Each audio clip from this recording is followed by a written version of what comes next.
Red carpet rolled out for Eala, Philippines Open participants. Manila, Philippines. A royal treatment awaits Eala and the rest of the world taking part in the WTA 125 Philippine Women's Open slated January 26 to January 31 at the newly refurbished Rizal Memorial Tennis Center. It is just right that when you have one of the best in the world, we have to have a tournament here in our country where our countrymen will get a chance to see and cheer for her in person, said Philippine Sports Commission Chairman Patrick Gregorio during yesterday's media briefing. Gregorio, of course, was referring to Eala, who flew in Wednesday night from Melbourne after an early Australian Open exit. The excitement is different for the city, for the country and countrymen when you have someone like Eala coming and playing on local soil, said Gregorio. It makes the city, the country, and the people proud. That is the effect of an international caliber athlete like Alex. It all makes us proud. Gregorio toured the media around the venue and vowed total completion of work by tomorrow. It will all be finished in 48 hours, he said. The center court will be located in the old open court where courts 1, 2, and 3 used to stand and will come with a new gallery that could accommodate around 2,000 fans. Courts 2 and 3 are located just beside the main court. Gregorio said ticket demands are just through the roof. If you could see my cell phone, I can't help but smile with the ticket requests. That's the interest you want for this kind of event, he said. The sun rose gently over the city, as if aware it was stepping into a moment that mattered. Outside the stadium, a ribbon of crimson unfurled across the pavement. The red carpet, not merely fabric, but a statement.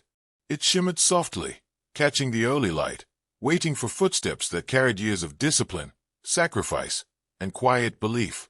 Today, the Philippines Open was not just opening its gates, it was opening its heart. First came the hum of anticipation. Volunteers adjusted their uniforms, photographers tested lenses, and fans gathered along the edges, some holding flags, others clutching homemade posters.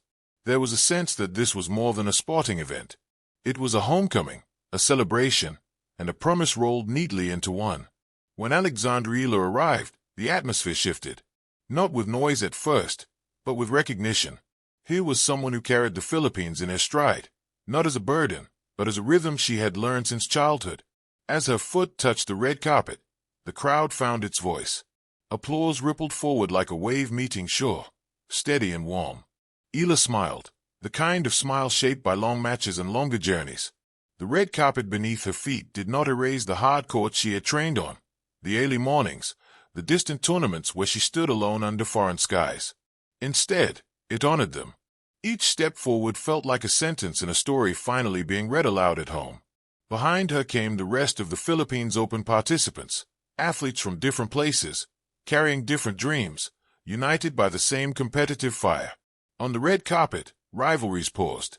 There were nods of respect, shared laughter, brief conversations that crossed languages and borders. The carpet turned competitors into guests, and guests into storytellers. For some players, this was their first time in the Philippines. They noticed the warmth immediately, not just the tropical air, but the people. Cheers were not selective, they were generous. Every participant received applause, as if the crowd understood that simply arriving here meant surviving countless unseen battles. The red carpet became a bridge between worlds. On one side stood the fans, students, families, former athletes, dreamers. On the other stood the players, often viewed from a distance, framed by scoreboards and statistics. In the middle, on that stretch of red, they met as humans.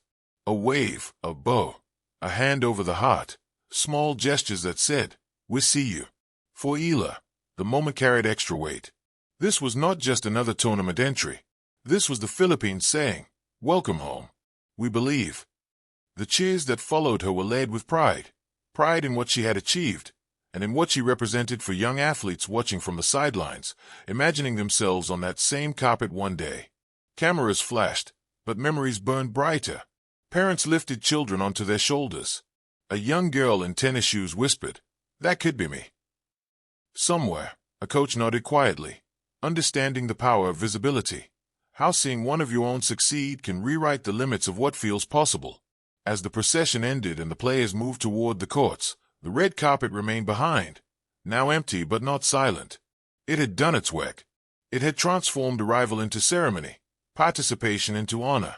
It reminded everyone present that sport is not only about winning titles, but about moments that affirm identity, effort, and hope. The Philippines Open would soon be filled with fierce rallies, tense tiebreaks, and triumphant fists in the air. But long after the last ball was struck, many would remember this beginning, the morning when a red carpet rolled out, and with it, a nation's pride walked forward, step by step, into the spotlight.